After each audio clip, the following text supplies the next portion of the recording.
When a person from the land goes to a hilly area for trekking, often he feels dizzy and he has breathing troubles. Now, why is that?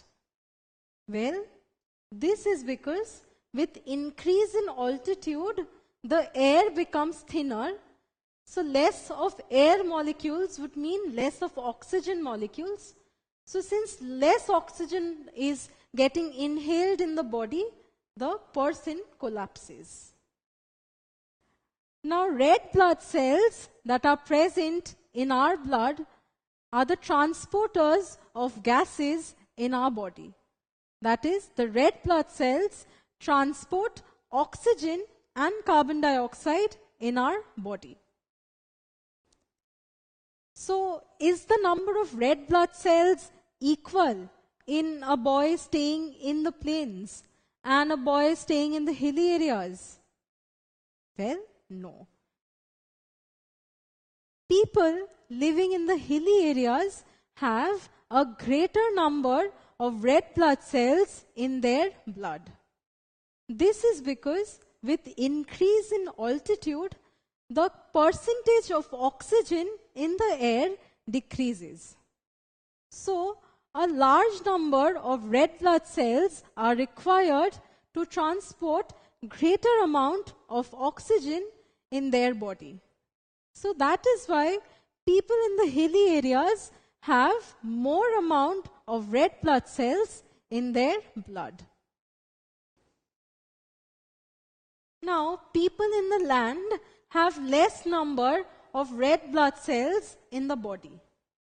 This is because at lower altitude in the land, the air molecules are greater, so the number of oxygen molecules are also greater. So even these less number of red blood cells are able to carry sufficient oxygen in the body. But when this person from the land goes to a hilly area for trekking, then the number of red blood cells in his body still remains the same, but there are less number of oxygen molecules in the air at a high altitude. So these less number of red blood cells are not able to supply or transport sufficient amount of oxygen in his body. And that is why he collapsed. So this condition, when the body is not getting sufficient amount of oxygen, is known as hypoxia. Now, prolonged hypoxia can lead to another condition known as asphyxiation.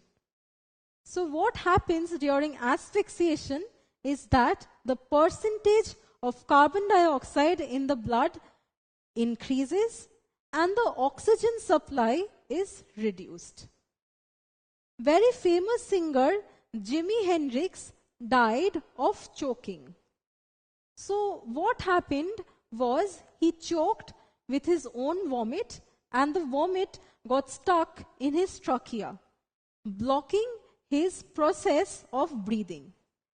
Since he was not able to breathe in and breathe out, the concentration of carbon dioxide in his blood increased, and that led to asphyxiation, and finally he died.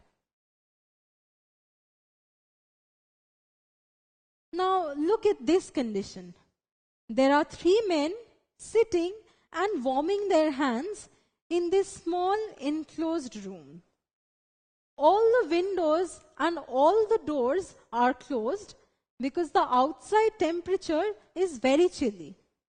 So what happened after some time was that all of them started coughing, they were getting choked, and it was immensely difficult for them to breathe. So what might have happened? Well, because it is an enclosed room, no air from outside is entering the room. That is, there is no ventilation in this room. And there are 3 men who are continuously respiring. That is, they are continuously taking in oxygen and giving out carbon dioxide. So the percentage of oxygen in the air had decreased, and as a result of that, it led to the condition known as hypoxia. And that is why they started choking, and it was very difficult for them to breathe.